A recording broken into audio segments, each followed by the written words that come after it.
예배 시간이 되었으므로 사도신경을 고백하여 오늘의 예배를 주님께 올려드리도록 하겠습니다. 나는 전능하신 아버지 하나님 천지의 창조주를 믿습니다. 나는 그의 유일하신 아들 우리 주 예수 그리스도를 믿습니다.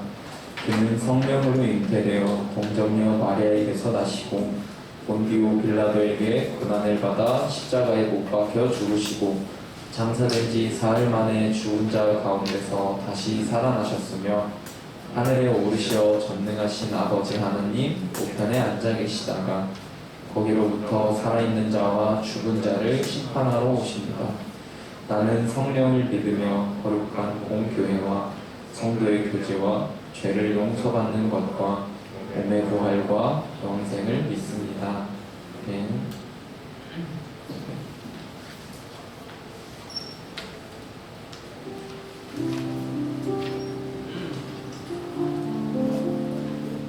네, 여러분 안녕하세요. 오늘도 이 자리에 날씨가 조금 어디로 풀렸다 해야 될지 아니면 조금 쌀쌀해졌다 해야 될지 그런 날씨가 바뀌어가는 그 중간에서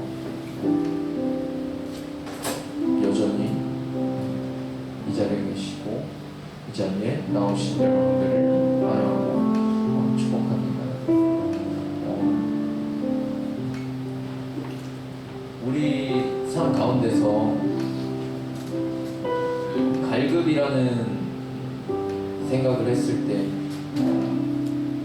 갈급함으로 누군가는 동기가 될 때도 있는 것 같고 어떤 행동에 있어서 또한 갈급함으로 인해 어떤 행동을 그르치기도 하게 되는 것 같습니다. 우리는 그렇게 살아감에 있어서 누구나 갈급함을 가지고 살아가는데 그 가운데서 우리의 갈급함을 영원히 목마르지 않게 하시는 하나님을 바라봤으면 좋겠습니다.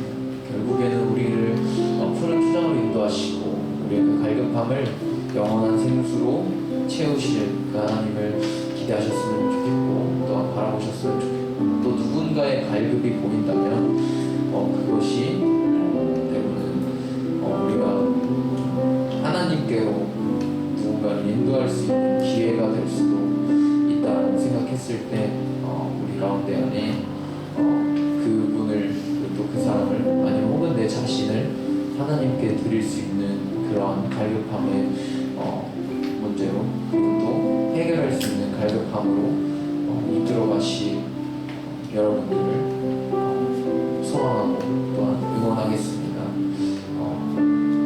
오늘의 찬양 가운데에서도 우리의 마음이 먼저 열리고 은혜로 인도하실 그리고 푸른 초장으로 인도하실 하나님을 신뢰하며 함께 찬양하며 나갔으면 좋겠습니다.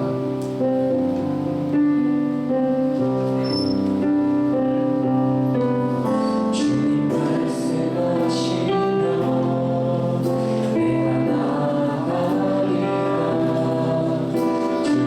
뜻이 아니면 내가 멈춰서리라.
반드시 인도하여 주시는데 그 인도하는 별대로 내 마음 가운데 있는 갈급함은 무엇이고 또 채워져야 하는 그런 마음들은 어떤 마음들입니까? 이 시간에 그 마음을 가지고 목마름이 전혀 없이 채우실 주님 아버지께서 오늘 우리 나에게 오늘 우리에게 내게로 나오라 영원히 그리고 또 가까이 내게로 나오라 하셨던 그 말씀을 생각하며 이 찬양의 가사를 기억하며 주님 내가 목마릅니다.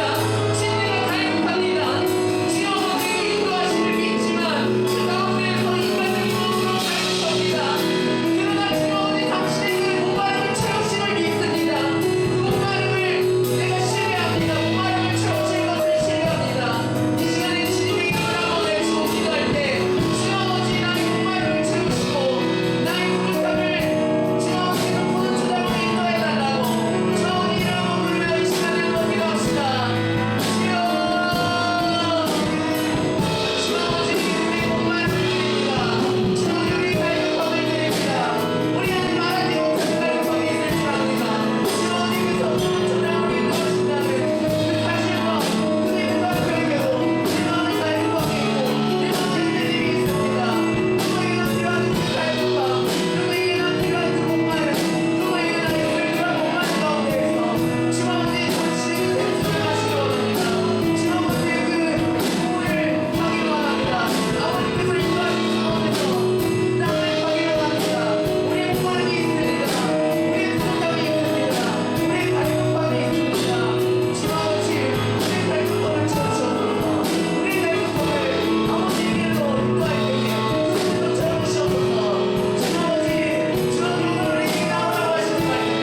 가까이 오라는 말씀 주 아버지 그 말씀을 붙들며 나갑니다.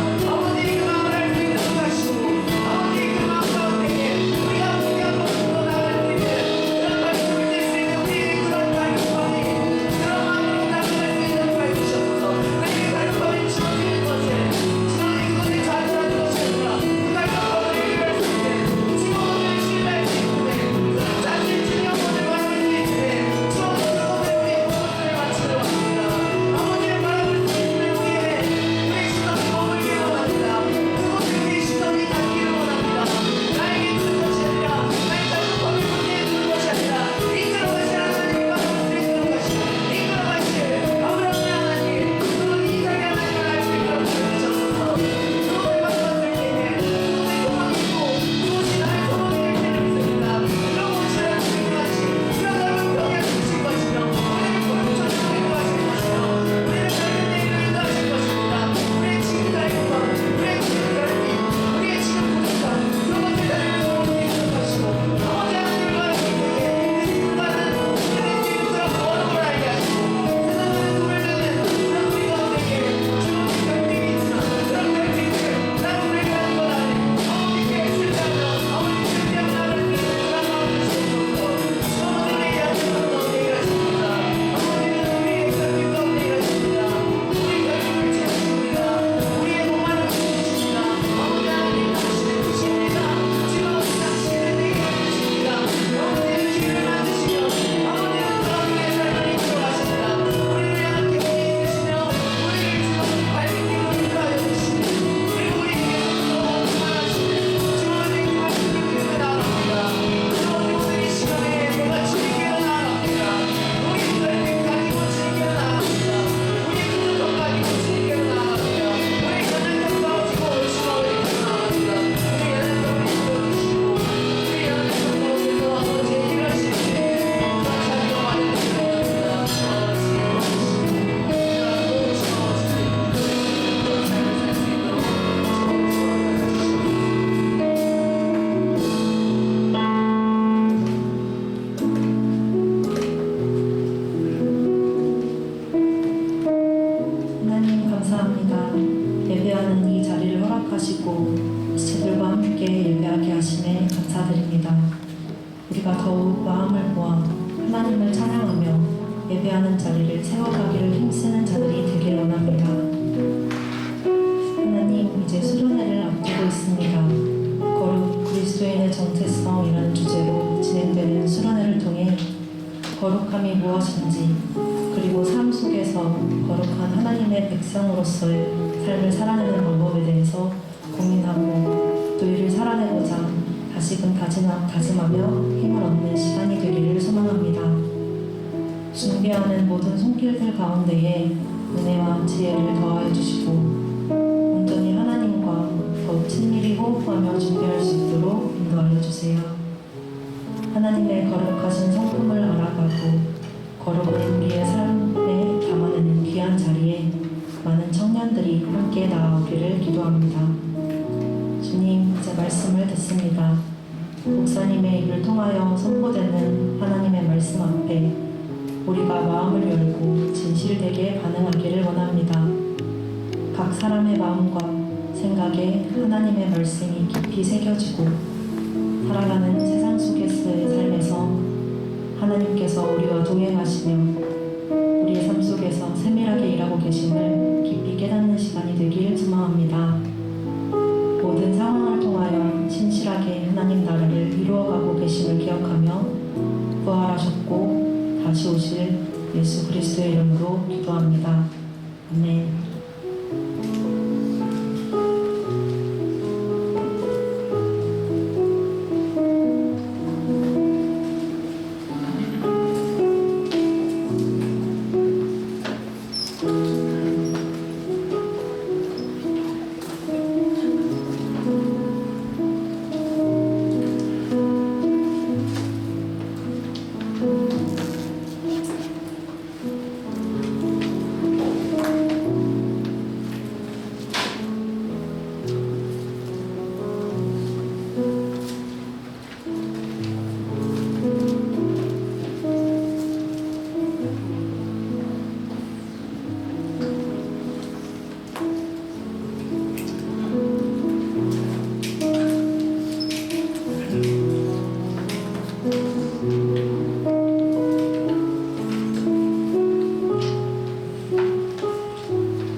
하나님의 말씀은 창세기 26장 12절에서 22절까지 말씀입니다. 우리 시간 특별히 하나님의 말씀을 읽을 때 하나님 말씀을 경외하는 마음으로 다 같이 자리에서 한번 일어나 봅시다. 자리에서 일어나서 하나님 말씀을 같이 합독해서 26장 12절에서 22절까지의 말씀 합독해서 함께 읽겠습니다. 시작.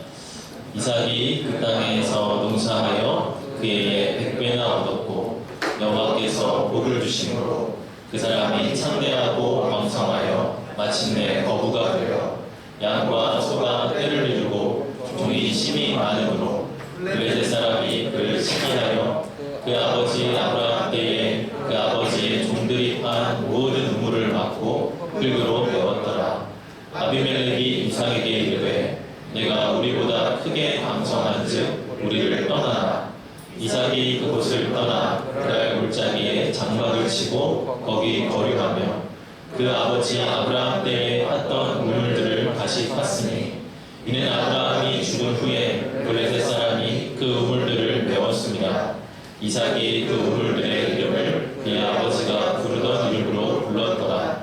이삭의 종들이 골짜기를 파서 샘 근원을 얻었더니 그랄 목자들이 이삭의 목자와 다투어 이르되 이 물은 우리의 것이라 하매 이삭이 그 다툼으로 말미암아 그 우물 이름을 에색이라 하였으며 또 다른 우물을 봤더니 그들이 또 다툼으로 그 이름을 신나라 하였으며 이삭이 거기서 옮겨 다른 우물을 봤더니 그들이 다투지 아니하였으므로 그 이름을 르호봇이라 하여 이르되 이제는 여호와께서 우리를 위하여 넓게 하셨으니 이 땅에서 우리가 번성하리로다 하였더라.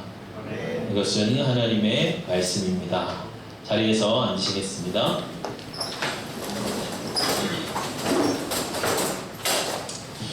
오늘 우리가 읽은 본문은 이삭의 이야기죠. 이삭 하면은 성경은 이삭을 온유함의 사람, 온유함의 대명사로 이삭을 많이 일컫습니다. 이삭은 이 아브라함과 야곱에 비해서 창세기에서 다루는 비중이 현저히 적습니다.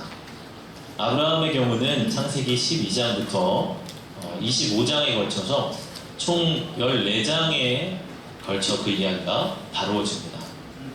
또 야곱 이야기는 27장부터 36장에 이르기까지 총 10장에 걸쳐서 다루어지고 있어요. 그런데 그에 비해서 이 이삭의 이야기가 단독적으로 다루어지는 장은 오늘 우리가 읽은 창세기 26장 딱 한 장밖에는 없습니다. 이삭의 이야기가 이렇게 비중이 적음에도 불구하고 이삭이라는 사람이 주는 무게감은 아브라함이나 야곱 못지 않습니다.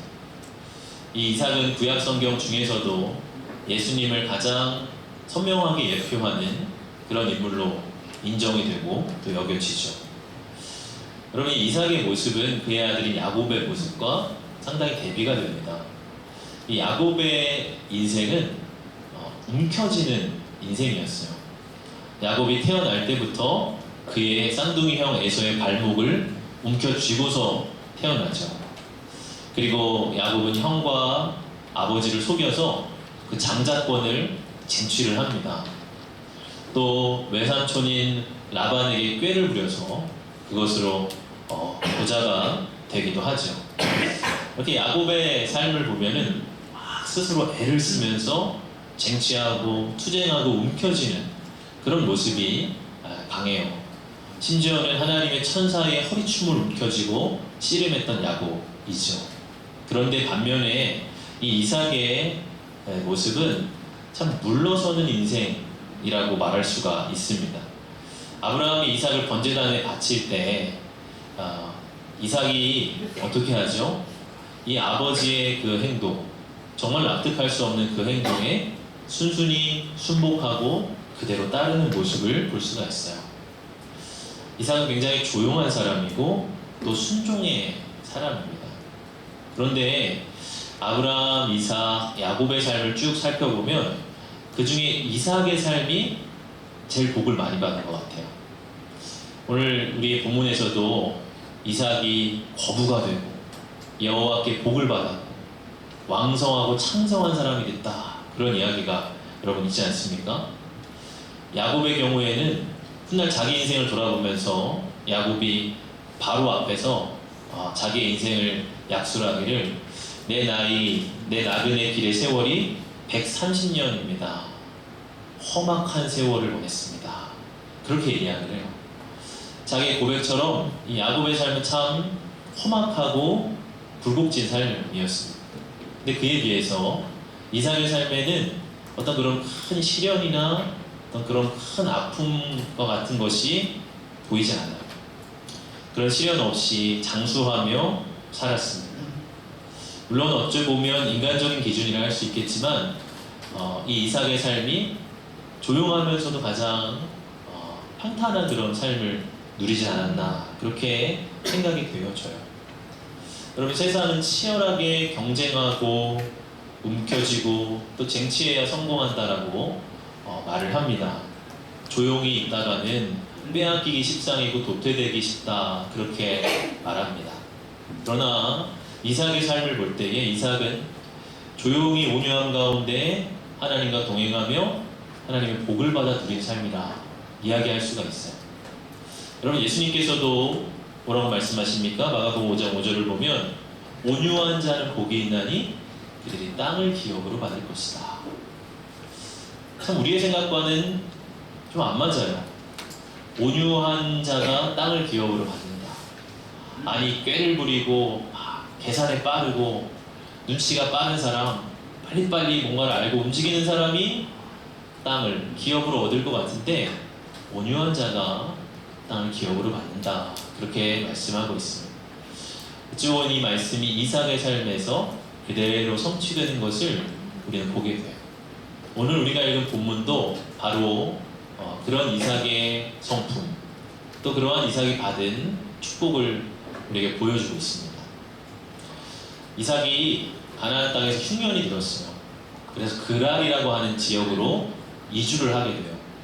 당시 그랄은 이 블레셋 사람들이 다스리던 그런 땅이었습니다. 그래서 지금 이삭의 신분은 뭐예요? 이방인, 이주민, 이렇게 이제 남의 땅에서 거부살이하는 그런 좀 서러운 신세가 된 거죠. 그런데 이삭이 그 땅에서 농사를 지었을 때 하나님이 이삭에게 큰 축복을 주십니다. 그리고 100배나 결실을 얻게 되고 큰 거부가 되었다 말씀하고 있어요. 블레셋 사람들의 입장에서 이삭의 모습을 보면 어떨까요? 아니 웬 다른 민족의 사람이 타짓 사람이 우리 땅에 들어와서 농사 지었는데 거부가 되고 왕성해지는 걸 보니까 얼마나 눈꼴시고 배가 아팠겠습니까? 블레셋의 지도자인 아비멜렉이 어느 날 이삭을 찾아갑니다. 그리고 이삭에게 이야기하는 거예요. 야, 너 남의 땅에 와서 이렇게 혼자 잘 먹고 잘 살고 우리보다 이렇게 부자 되어서 사는 거 이게 맞냐? 좀 아닌 것 같다. 너 안 되겠다. 우리 땅을 떠나라. 그렇게 이야기를 합니다.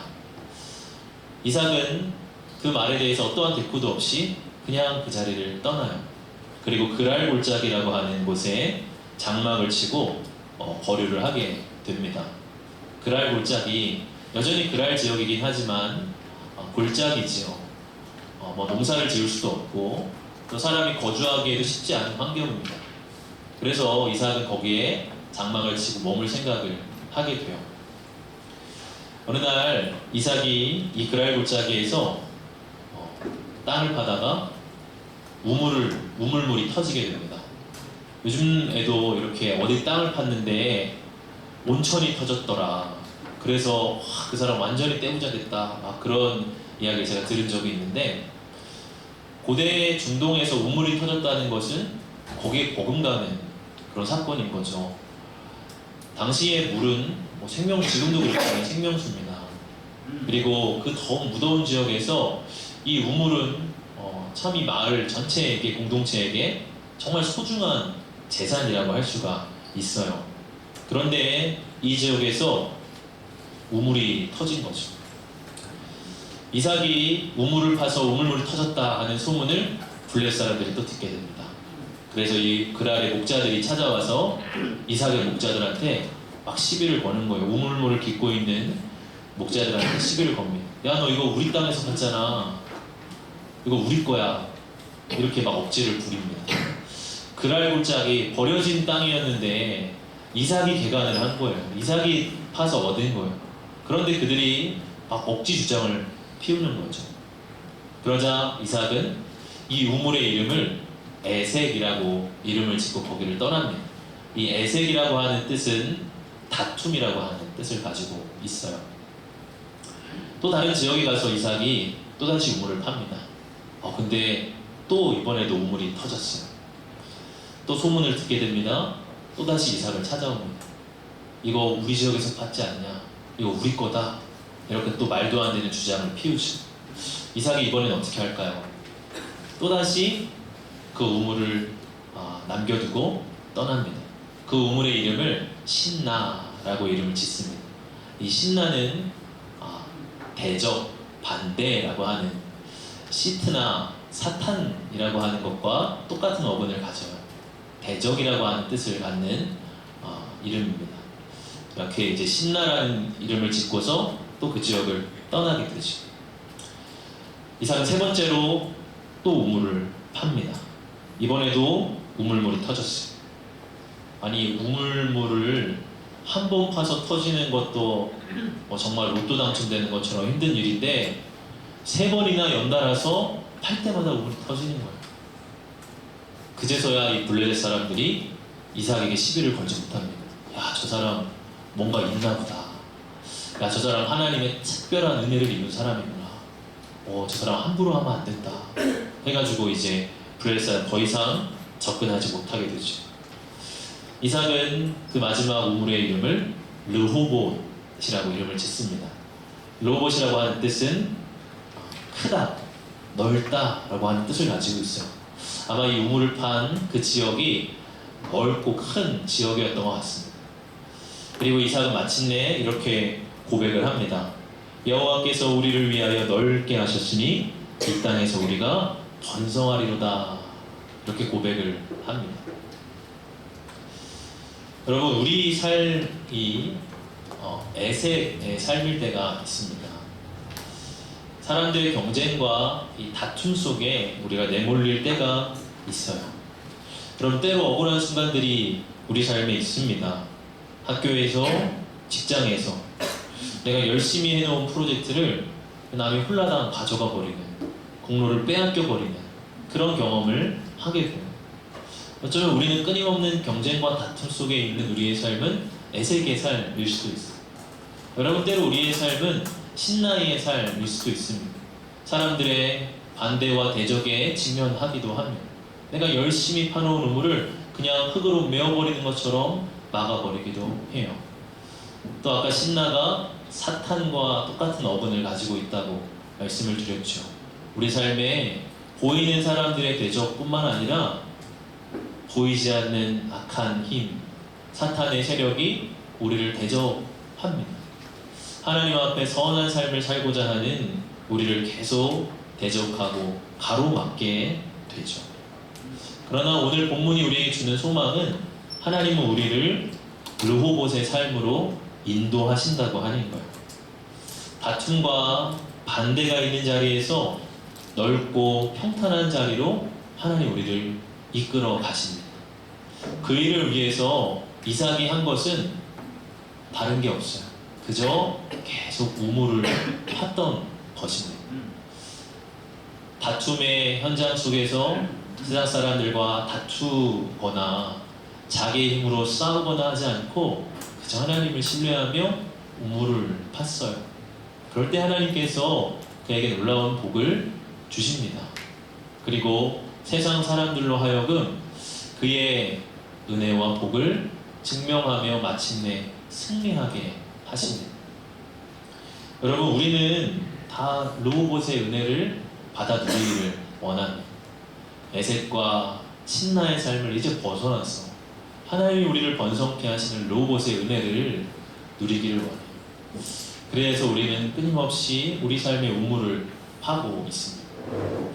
그럼 저는 오늘 이 이삭의 모습을 통해서 우리가 그렇다면 어떠한 마음으로 우리의 인생의 우물을 파며 하나님의 은혜를 기다려야 할까 하는 것을 여러분들과 좀 나누고 싶습니다. 세 가지로 나누고 싶어요. 우리가 어떠한 마음으로 우리 우물을 파야 할까? 첫 번째는 양보하는 마음입니다. 따라해볼까요? 양보하는 마음. 양보하는 마음. 16절과 17절 말씀입니다. 우리 같이 한번 읽어봅시다. 시작. 아비멜렉이 이삭에게 이르되 네가 우리보다 크게 강성한즉 우리를 떠나라. 이삭이 그곳을 떠나 그랄 골짜기에 장막을 치고 거기 거류하라. 그럼 아비멜렉이 이삭을 떠나라고 했어요. 그때 이삭은 아무 말도 없이 떠납니다.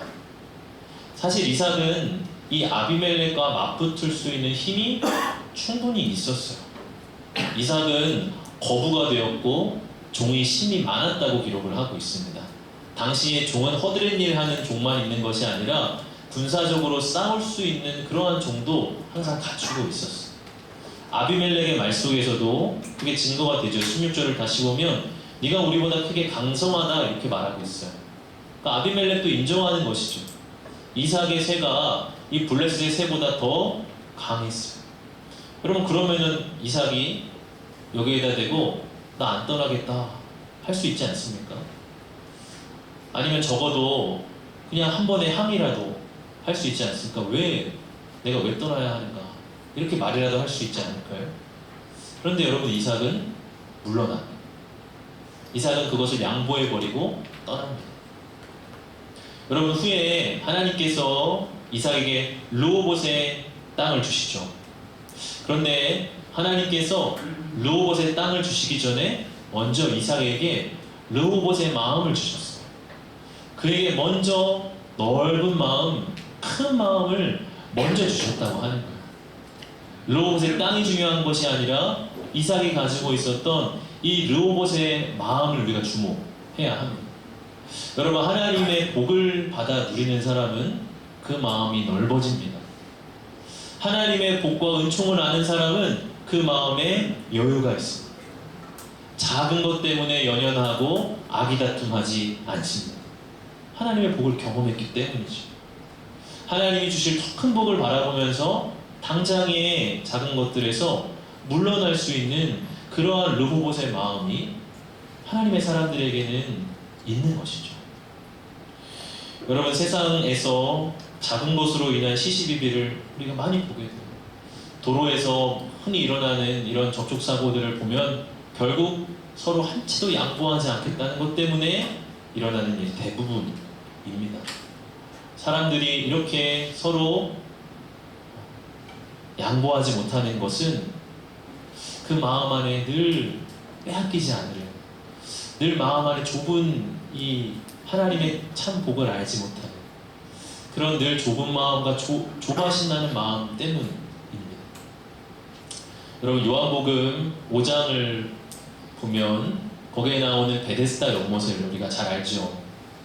베데스다 연못은 이 물이 움직일 때 누구든지 가장 먼저 들어가는 사람은 어떤 병이든 낫게 해준다고 하는 그런 신비의 연못이었어요. 여러분, 그 연못의 현장을 한번 생각해 보십시오. 얼마나 많은 사람들이 거기서 경쟁을 하고 다투고 더 빨리 들어가기 위해서 막 아기다툼을 벌였겠습니다. 어떤 사람은 새치게 하고, 어떤 사람은 자리 맞고, 어떤 사람은 막 그 사람 새치게 했다고 끌어내리고, 그런 싸움의 현장이었을 것 같아요. 그런데 예수님께서 이 베데스다 연못을 찾아오셔서 예수님이 찾아가신 영혼은 가장 뒤처져 있는, 가장 소망이 없는 38년 된 병자에게 예수님은 찾아가셨어요. 무슨 말이죠? 예수님의 은혜는 1등에게만 찾아오지 않는다는 거예요. 예수님의 은혜는 뒤처져 있는 사람들에게 주시는 은혜라고 하는 거예요.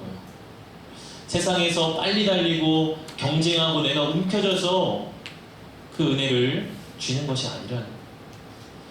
가장 뒤에 있는 사람이었지만 예수님께서 그에게 놀라운 은혜를 베풀어 주실 때 그는 일어나 걷게 되었어요. 그게 가장 궁극적인 소망이 이루어졌습니다. 여러분, 우리가 이 진리를 기억할 때 우리의 마음에도 여유를 되찾고 우리가 양보할 수 있게 돼요. 여러분, 내 것을 빼앗길 때 억울한 마음이 들죠. 때로 눈물도 나고 때로 막 복수심도 우리 안에 일어날 수도 있습니다. 그러나 이런 세상을 살아갈 때 하나님이 악을 악으로 이기라 하지 않으셨어요. 로마서 12장 21절의 말씀 보면 악에게 지지 말고 선으로 악을 이기라 말씀하셨습니다. 악한 이 세상, 어떻게든 악이 다툼해서 빼앗고자 하는 이 세상에서 그런 무리도 똑같이 악해져서 서로 경쟁하는 그 경쟁의 대우에서 빠져나오라고 하는 거예요. 그리고 하나님의 선을 가지고 이 악을 이기라고 말씀하는 거예요. 이삭의 삶은 결국 선으로 악을 이긴 삶이었습니다. 오늘 본문은 아니지만 뒤에 부분을 보면 결국 아비멜렉과 블레셋 사람들이 다시 이삭을 찾아오죠. 그리고 이삭에게 우리 계약을 맺읍시다. 우리 좀 잘 지내봅시다. 그렇게 먼저 다가와. 결국 이삭이 승리하게 됩니다. 여러분, 우리가 물러나고 내가 양보할 때 지는 것 같아요. 내가 바보가 되는 것 같아요.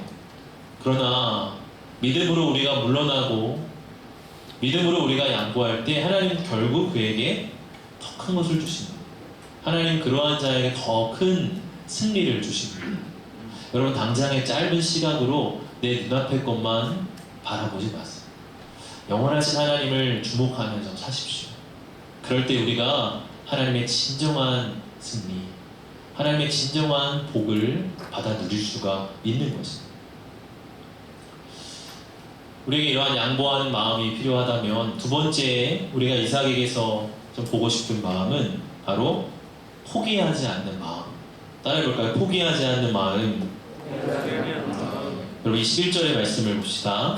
같이 한번 읽어볼까요? 자, 시작. 그들이 또 다툼으로 그 이름을 신나라 하였습니다. 여러분, 이삭은 한 번 우물을 팠어요. 근데 그 우물을 빼앗겼습니다. 그런데 또 다른 우물을 팠습니다. 이번에도 우물을 빼앗겼습니다. 그런데 또다시 다른 우물을 팝니다. 여러분, 3번까지 팠다고 하는 것은 단순한 횟수를 말하는 게 아니에요. 성경에서 이 3이라고 하는 수는 완전수입니다. 그래서 3번을 팠다라는 것은 그가 포기하지 않고 끝까지 팠다라고 하는 것을 의미하고 강조하는 거예요. 예전에 제가 다큐멘터리를 통해서 이 우물을 파는 그런 영상을 본 적이 있어요. 이 우물을 파는 게 생각보다 굉장히 위험한 거예요. 땅을 파내려 가다가 이 옆에 있는 벽들이 그냥 허물어지면 그냥 갇혀버리는 그런 아주 위험한 작업이에요. 그렇게 고생을 해도 우물이 터질 확률은 정말 얼마 안 돼요. 여러분, 특별히 이스라엘 지역과 그 주변 지역은 대부분 다 석회암으로 이루어져 있었기 때문에 땅을 파내려 가는 것이 굉장히 어려운 일이었어요. 또 이 석회암의 특징은 물이 깊이 스며든다고 하는 거예요. 그래서 이스라엘 지역에서 우물을 파기 위해서는 최소 20m, 30m까지 내려가야 한다라고 말합니다. 이렇게 힘들게 파서 얻은 우물이에요. 정말 위험을 감수하고 파내려간 우물이에요. 근데 여러분, 그것을 그냥 턱 놓고 나와버려야 했던 이삭의 마음이 어땠을까요? 정말 허탈한 마음이 여러분 들지 않았겠습니까? 여러분, 우리가 공든탑이 확 무너질 때, 무너진 것 같을 때 다시 처음부터 그 탑을 쌓는 건 정말로 쉽지 않습니다. 허탈한 마음도 있고 실패에 대한 두려움도 있기 때문에 그래요. 그래서 한번 주저앉고 한번 실패한 사람이 다시 시도할 엄두를 못 내고 그냥 포기해버리는 것을 우리가 너무 많이 보게 되죠. 그러나 하나님을 의지하여 포기하지 않을 때 하나님은 또다시 우물이 터져 나오게 하십니다. 이삭은 1번, 2번, 3번까지 계속 도전하여서 우물을 팠습니다. 여러분, 우리가 포기하지 않고 계속 도전하고 우물을 판다면 하나님은 우리에게 놀라운 하나님의 은혜의 물이 터져 나오게 하십니다. 사도행전 13장을 보면요, 이 사도 바울과 바나바 1차 전도 여행이 기록이 되어 있어요. 근데 이 전도 여행에 같이 합류한 젊은이가 한 사람이 있었습니다. 그의 이름은 마가 요한입니다. 그는 바나바의 조카였어요. 그는 젊은 사람이었고 또 믿음이 있는 사람이었기 때문에 이 전도 여행에 굉장히 큰 의욕과 포부를 가지고 참여했을 거예요. 그런데 웬일인가요? 이 마가 요한은 전도 여행이 시작되고 얼마 지나지 않아서 버가라고 하는 지역에서 돌아서게 됩니다. 그리고 이 대열에서 낙오하게 돼요. 다시 예루살렘으로 돌아가죠. 아마 그가 예상했던 것보다 이 전도 여행이 그렇게 낭만적인 여행이 아니었던 것 같아요. 생각보다 훨씬 더 험난한 여정이었고 핍박도 많은 그런 여정이었습니다. 그랬기에 그는 그냥 중도에 포기해버려요. 여러분, 어쩌면은 자신의 이 포기한 모습 때문에 자책도 들고 내가 정말 이거밖에 안 되는구나, 자기에 대한 실망감, 낙담이 들었을 것 같아요. 그런데 이 마가 요한은 거기서 끝내지 않습니다. 2차 전도여행 때 다시 그 전도여행 팀에 합류하게 돼요. 물론 이 일 때문에 바울과 바나바가 크게 다툼을 벌입니다. 바울의 입장에서는 한번 포기한 젊은이를 또 이렇게 믿을 수 없다, 이렇게 주장을 했고, 바나바는 그래도 우리 한번 다시 믿어보고 같이 데려갑시다, 이렇게 주장을 하다 결국 두 팀이 갈라지게 되죠. 그러나 어쨌든 마가 요한은 포기하지 않고 다시 도전했습니다. 결국 여러분, 이 요한은 어떻게 되죠? 훗날 마가복음을 기록한 복음서의 저자로 성장을 합니다. 뿐만 아니라 이 바울도 그의 말년에 썼던 디모데후서 4장에서 이렇게 기록하고 있어요. 마가를 데리고 오라. 그가 나의 일에 유익하니라. 여러분, 만약 이 마가 요한이 한 번의 실패 때문에 낙담하고 그냥 그 길을 포기했다면 어땠을까요? 그냥 성장하지 못하고 그냥 그 제자리에 머물러 있는 사람이 되었을 것입니다. 그러나 그가 또다시 도전했기에 하나님은 시간 속에서 이 마가를 더 세우시고 변화시키고 성장시켜 주셨습니다. 다시 도전한다는 것은 하나님께 우리를 변화시킬 기회를 내어드리는 거예요. 도전하지 않는 것은 하나님께 그 기회를 내가 빼앗아 버리는 것밖에 안 됩니다. 내가 다시 도전할 때 그것은 하나님 나를 이번 일을 통하여서 더 세워주시고 성장하게 해주십시오. 하나님께 기회를 드리는 거예요. 근데 여러분들이 스스로 포기하는 거는 하나님에게 여러분을 변화시키고 세워가실 그 권리와 기회를 내 스스로 박탈하고 빼앗아 가는 일입니다. 여러분, 우리가 포기하지 않고 나를 하나님께 맡기며 계속 도전할 때 하나님 우리를 변화시키십니다. 하나님 우리를 쓰시고 우리를 세워주십니다. 여러분, 어떤 시험을 준비하다가 거기서 실패했습니까? 그렇다고 여러분의 인생도 실패한 것은 아니에요. 그 시험을 다시 준비하든지 아니면 자리를 옮겨 다른 우물을 파면 되는 거죠. 여러분, 어떤 직장에 들어갔는데 그 직장이 내 생각과 달라서 금세 거기서 퇴사를 해버렸습니까? 그렇다고 해서 내 인생이 금방 낙오가 되는 것이 아니에요. 거기서 옮겨서 다시 또 다른 우물을 파면 되는 것이죠. 여러분, 영적인 삶에 있어서도 마찬가지입니다. 하나님의 선한 뜻 가운데 여러분 결단했지만 넘어졌습니까? 하나님 앞에 내 자신을 드리기로 헌신했지만 금세 뒤돌아버렸습니까? 다시 도전하십시오. 지난 설교 때도 이야기했지만 믿음은 몇 번 넘어졌느냐가 아니라 몇 번 다시 일어났느냐로 결정되는 것입니다. 포기하지 않고 우리가 다시 일어나야 됩니다. 포기하지 않고 하나님을 신뢰하고 다시 도전해야 됩니다. 그럴 때 하나님께서 포기치 않는 우리의 인생 속에 역사하시며 우리의 걸음을 마침내 르호봇의 자리까지, 르호봇의 은혜까지 우리를 옮기신다고 하는 것입니다. 두 번째가 포기하지 않는 마음이라고 한다면 마지막 세 번째는 바로 예수님을 찾는 마음입니다. 따라해볼까요? 예수님을 찾는 마음. 예수님을 찾는 마음. 여러분, 성경에서 이 우물은 생명수 샘물을 상징합니다.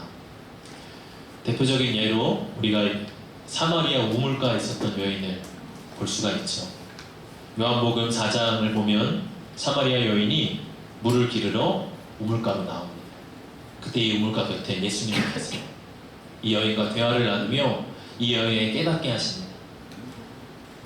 당신이 목말라 이 우물가로 나왔지만 사실 당신의 인생에 정말 필요한 물은 영원히 당신을 목마르지 않게 하는 샘물이다. 그리고 그 생수의 주인이 바로 나다. 예수님이 그에게 말씀해 주시죠. 우물을 파내려 간다는 것은 저는 예수님을 찾는 그 마음이라고 이야기할 수가 있습니다. 이어령 선생이 쓴 책 중에 우물 파는 사람이라고 하는 책이 있어요. 그는 이 책에서 자기의 평생의 삶을 우물을 파는 것에 비유해서 이 책을 이야기를 합니다. 그 책에서 이어령 선생이 뭐라 이야기하냐면, 어른들은 늘 한 우물을 파라고 했지만 나는 거꾸로 여기저기 새 우물을 파고 다녔습니다. 이곳을 파면 물이 나올까 하는 호기심과 궁금증이 바로 나의 갈증이었던 겁니다. 그래서 우물을 파다가 작은 물방울만 비쳐도 나는 금시 또 다른 갈증을 찾기 위해 그 자리를 떠나야 했지요. 그것이 나의 글쓰기이고 여기저기 전전해온 내 직업들입니다. 아마 내가 기독교에 입문하게 된 것도 그런 우물 파기의 하나일 것입니다. 다만 다른 것이 있다면 그것이 내가 목을 축일 수 있는 최종의 우물 파기가 되어달라는 기도였던 것이죠. 여러분, 우물의 이 특징은요, 얕은 데서는 물이 나오지 않는다는 겁니다. 깊이 파 내려가야 우물이 터집니다. 그냥 얕은 수준에서는 우물이 터지지 않아요. 또 여러분, 우물의 특징은 정확한 장소를 파야 물이 나온다는 거예요. 여러분, 아무리 깊이 파 내려가도 그 자리에 물이 없으면 그냥 다 허사인 거예요. 그러니까 여러분, 우물을 판다고 하는 것은 그저 사람의 열심에 달려있는 것이 아니라 여 장소가 객관적으로 맞냐 아니냐, 이 장소에 물이 있냐 아니냐로 더 결정된다고 하는 것이죠. 여러분, 우리가 진리 아닌 것에서 아무리 깊이 파도 거기서 우리의 목마름을 해결할 수 없습니다. 잠깐 그게 답이 되는 것 같지만 돌이켜보면 궁극적으로 그게 진정한 해답이 아니에요. 여러분, 이 이혜령 선생이 왜 우물을 파다가 조금 지나면 또 다른 우물을 파고 조금 지나면 또 다른 우물을 파고 왜 자리를 계속 옮겼을까요? 여러분, 왜 이혜령 선생이 기독교에 입문하면서 이것이 최종의 우물 파기가 되게 해달라고 그가 기도했을까요? 자기 안에 진정한 목마름이 예수 그리스도를 통하여 해결되기를 그는 간절히 바랬던 것입니다. 여러분, 우리가 예수님 안에 거할 때 그 안에서 우리를 영원히 목마르지 않게 하는 샘물이 솟아나옵니다. 요한복음 4장 13, 14절에서 이렇게 말씀하십니다. 예수께서 대답하여 이르시되 이 물을 마시는 자마다 다시 목마르려니와 내가 주는 물을 마시는 자는 영원히 목마르지 아니하리니 내가 주는 물은 그 속에서 영생하도록 솟아나는 샘물이 되리라. 우리가 예수님 안에 거하면 예수님이 우리를 목마르지 않게 하세요. 우리 안에 끊임없이 일어나는 갈증과 답답함이 예수 그리스도 안에서 해결됩니다. 우리가 예수님 안에 깊이 기도함을 통해서 우물을 파내려 갈 때 그 안에 생수의 은혜가 흘러나오고 터져 나오게 되는 것입니다. 제가 이 홍 목사님과 홍 대표 목사님하고 제가 이제 동기라서 친한데요. 이렇게 자주 사적인 이야기를 나눕니다. 홍 목사님과 근래의 이야기를 하면서 설교에 대한 고민을 같이 나눴어요. 설교자들이 늘 하는 고민이 뭘까요? 설교 준비가 참 어렵다는 것이죠. 왜 이렇게 설교 준비가 어려울까? 이야기하면 이제 홍 목사님도 저도 어려워요. 이렇게 하면서 이제 서로 막 동병상련을 이제 하는 거죠.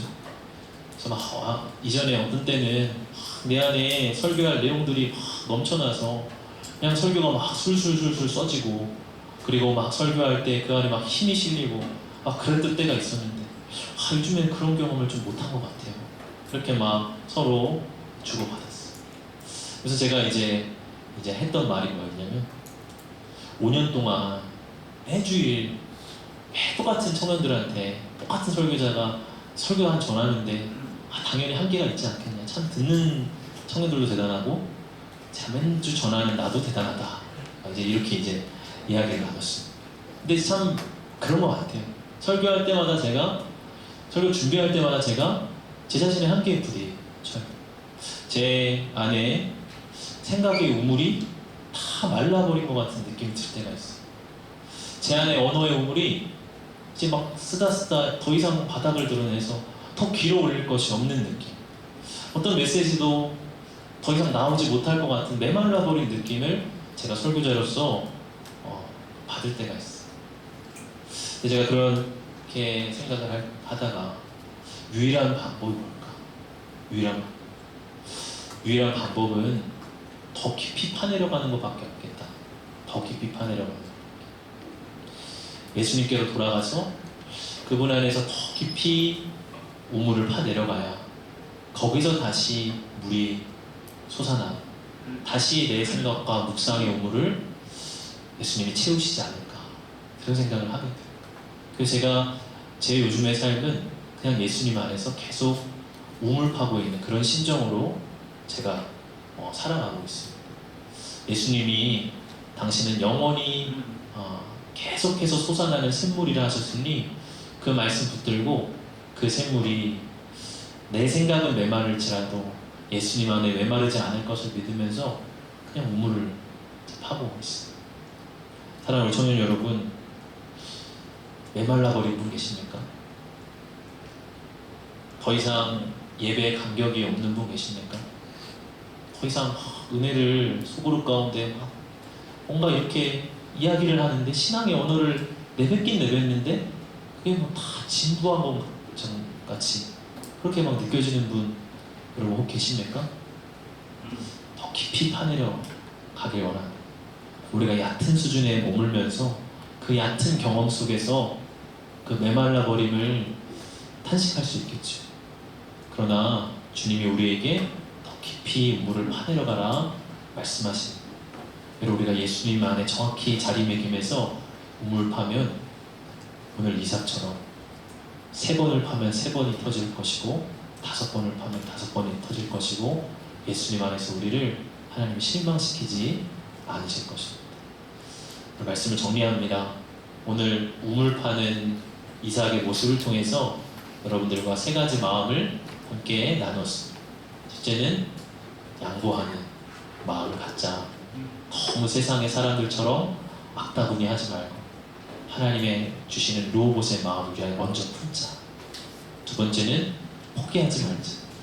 포기하지 말고 계속 우물 파면 하나님이 또 다른 자리에서도 우물 파게 하신다. 마지막 세 번째, 예수님 찾는 마음입니다. 더 깊이 파내려 갑시다. 피상적인 수준에서, 진부한 수준에서 머물지 마시고 더 깊이 내려가면 반드시 거기에 샘물이 있습니다. 반드시 여러분에게 예배의 감격이 다시 회복될 것입니다. 오늘 그러한 은혜가 여러분들과 충만하시기를 축복합니다. 우리 같이 이 시간 찬양합시다.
메시지를 우리 마음에 새기면서 우리 같이 기도합시다. 우리 먼저 내 안에 양보하는 마음을 주시기를 위해서 기도합시다. 빼앗긴 것들 때문에 억울한 마음, 혹은 과거에 내가 있었던 그 기회가 아사져가 버린 것 때문에 여전히 그 과거의 회한에서 벗어나지 못하는 우리 지체들이 있습니까? 하나님, 내가 그것을 그냥 던져버리겠습니다. 하나님, 내가 그것을 다 내려놓겠습니다. 하나님 내 안에 주신 더 큰 은혜가 있기 때문에 세상의 것들 때문에 내가 연연하고 다투고 그 억울함 속에서 그저 울부짖는 것이 아니라 더 큰 마음의 여유와 더 넓은 마음으로 주님 내가 나아가겠습니다. 그럼 기도하길 원하고, 또 하나님, 내가 포기하지 않겠습니다. 내가 내게 주신 기회에 한 번 실패했을지라도 그것이 내 인생의 실패가 아님을 내가 선포합니다. 내가 다시 시도하고 다시 도전할 때 하나님 내 삶에 인도해 주십시오. 내 안에 그러한 포기하지 않는 힘과 용기를 허락하여 주십시오. 기도합시다. 마지막으로 내가 내 안에 메말라버린 나의 신앙을 고백합니다. 내 찬양이, 예배가, 신앙의 모든 언어가 메말라버리고 다 진보하게 느껴지는 나의 모습을 하나님 앞에 드리며, 내가 얕은 수준에 머물러 있는 것 아니라 주님과의 더 깊은 관계 속으로 내가 더 내려가기를 원합니다. 저 주님의 생명수 샘물이 내 안에 임하기를 원합니다. 여러분, 우리 오늘 주신 이 세 가지 메시지를 우리 붙잡고 함께 기도함으로 우리 나아가실 때 주님의 영광의 성공 부르시고 기도하도록 하겠습니다. 주여, 주여, 주여.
에색과 신나의 삶 속에서 끊임없이 경쟁하고 다투며 대적하며 하나님 아웅다웅 살아가느라 지치고 완고해지고 강팍해진 저희의 마음을 고백합니다.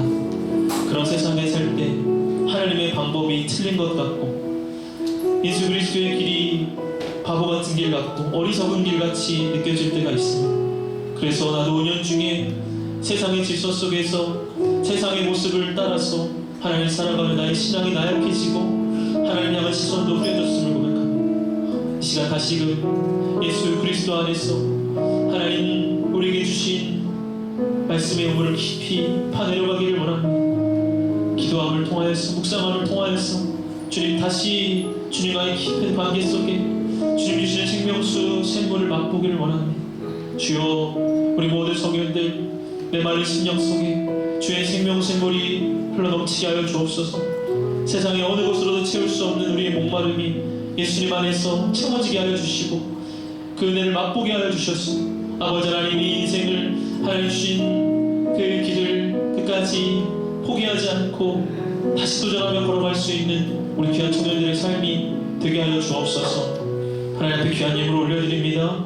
주정원금으로 11조로 새성전 중추본금으로 올려드립니다.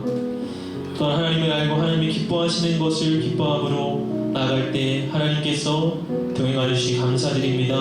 감사의 예물로 주님 앞에 올려드린 속들이 있습니다. 하나님의 예물 기뻐 받아주시고 저들의 삶 가운데 로봇의 은혜가 번성케 하시는 은혜가 충만케 하여 주옵소서. 감사드리며 예수님 이름으로 기도합니다. 아멘.